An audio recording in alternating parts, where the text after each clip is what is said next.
everyone, welcome back to my channel. This is Samantha Hildebrandt. I am a type 1 diabetic as of February 18th, 2021. And today I am sharing with you a dinner recipe.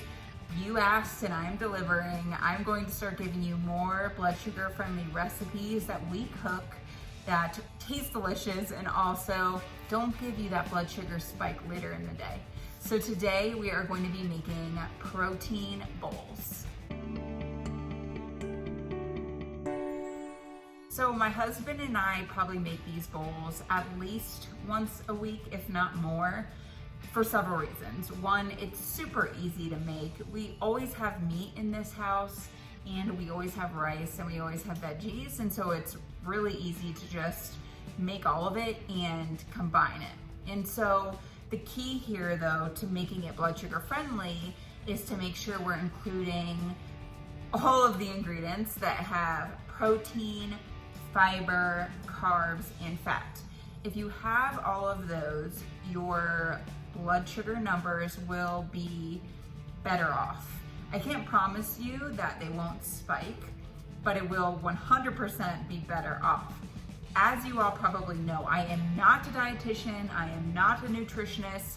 I just live with type 1 diabetes and I have seen what happens when I eat certain things from my Dexcom, my CGM. I know what foods are going to spike me, I know when they're gonna spike me, and obviously I'm still learning. I'm only about 2.5 years in now, but it's crazy how quickly you learn what will spike your blood sugars and what will keep them steady. So today we are going to try to make a steady blood sugar dinner. So we're actually gonna make 2 meats tonight. My husband works out a lot, and so we have to usually make like triple the amount of food that it would typically maybe make for an average person. He works out 2 to 3 times a day and he loves protein. So we are actually going to make some chicken tenderloins. You could get any type of meat that you want. However, I prefer to get the healthier chickens, as I like to say. No antibiotics, less fat, because I really want to get the quality protein as possible, but you can really get any type of meat that you want. And then we also have some grass-fed beef. We have 93% lean and 7% fat. Once again, you don't have to get that high because I know it does get more expensive the less fat that's in the meat, but any type of meat and protein is great. So those are the meats that we're going to use for our bowls.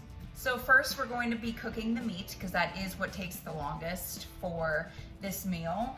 And the other really good thing about this meal is that it's pretty quick. The longest part is really just cooking the meat. I say that because you can cut up the veggies that you want to add to the meal while the meat is cooking. So it really is like a 15 to 20 minute meal prep before you can eat, which is great. We also always include rice in our bowls. So Ian, my husband, tends to add a lot more rice than I do because once again, he works out all the time. He's not a type 1 diabetic. And so he needs all of the carbs he can get because he needs the fuel for tomorrow's workouts. I don't use as much rice in my bowls just because I know that rice spikes me later on. Now, if you're going to have rice, it's better to have brown rice over white rice. You will not spike as much if you had brown versus white. So keep that in mind when you're choosing a rice because brown will be better on your blood sugars. So we're gonna have brown rice tonight. I'm only going to use a little bit. He's gonna use most of this packet. And I tend to put some spinach in my bowl to fill it up more where he probably won't put spinach. The good thing about this bowl is you can kind of make it how you want to, but I will absolutely include an ingredient list so that you can follow something and how much you need of everything. But pick and choose, of course, how much rice you want, how much lettuce you want, because it really is up to you. I just recommend if you are a type 1 diabetic to maybe not put a ton of rice in your bowl because that will hit you in a few hours. And that's never good for dinner because you don't want to be waking up trying to manage your blood sugars. Even though I know a lot of you are on pumps that automatically do it now, but mine don't because I'm still on MDI. So I would have to manually wake up and take some insulin. So I don't like to eat a ton of carbs at night just because I don't want to have to deal with it overnight. So for tonight's meal, we are also going to add yellow onion. We love yellow onion. I mean, we are two people that are obsessed with onion. We could literally bite this onion and eat it like as an apple. We are crazy. So we will be adding a lot of onion to ours. If you don't like onion, you don't have to add onion. Like I said, it's kind of your bowl. You can make it how you want, but we love onion and I recommend putting onion. We're going to add a bell pepper. So this is the only one we have. I think this is orange.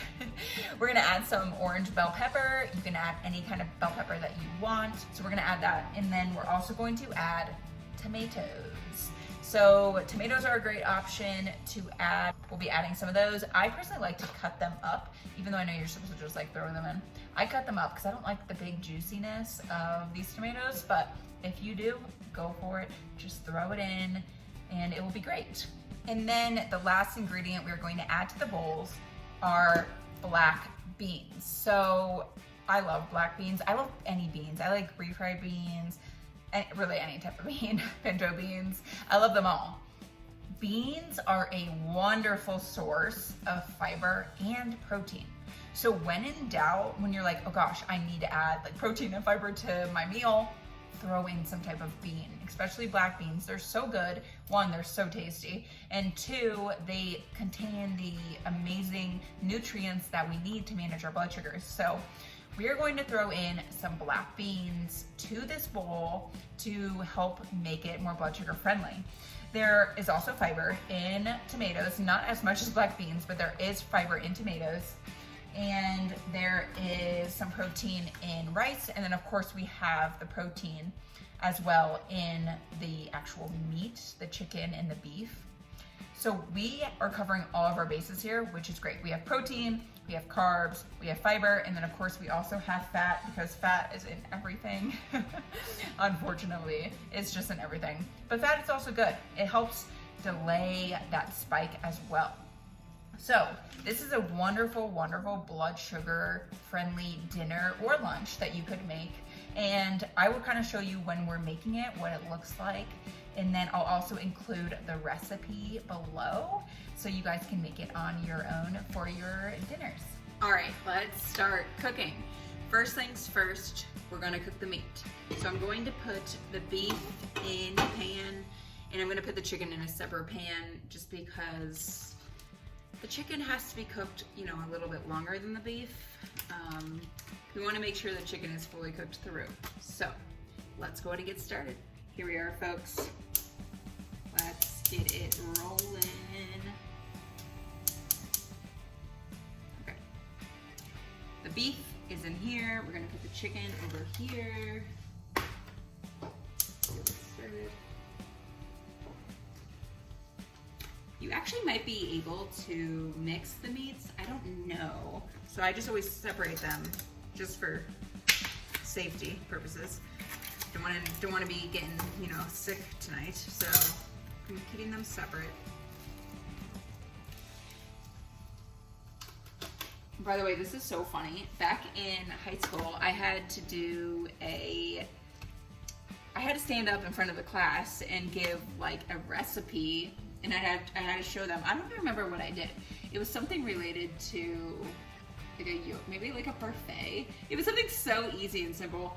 But I remember being so nervous talking to the class during the presentation. And I remember at the end, I got feedback from my teacher, and she was like, you can't only say what the recipe is, you have to actually talk to your audience while you're cooking. So here I am. I don't even remember that teacher's name, but I am talking to you as I am cooking. I am not just saying the ingredient list.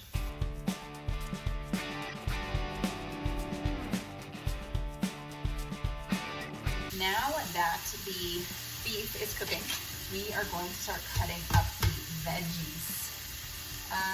Let's start with the onion. So we're gonna go ahead and do this while the beef is cooking, and like I said, it's only about 15 minutes, so it's really nice. And you can always prep whatever veggies or whatever you want to throw in the bowl. You can always prep that ahead of time too, if you got some extra time on your hands. I don't know who does these days, but if you do, you can prep this.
you're feeling crazy, you can also add some hummus to the top as a dressing.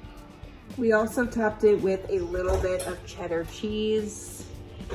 The final products. Since there are beans and rice and some hummus in this, I will be taking 1 unit of insulin. I didn't put too many carbs in this, so I don't want to take too much insulin, but I will be taking 1 unit.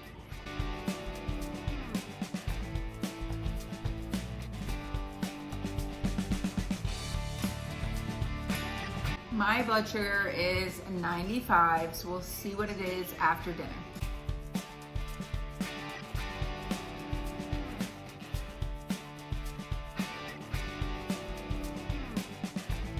Finished my bowl. I will update you on my blood sugars here in about an hour.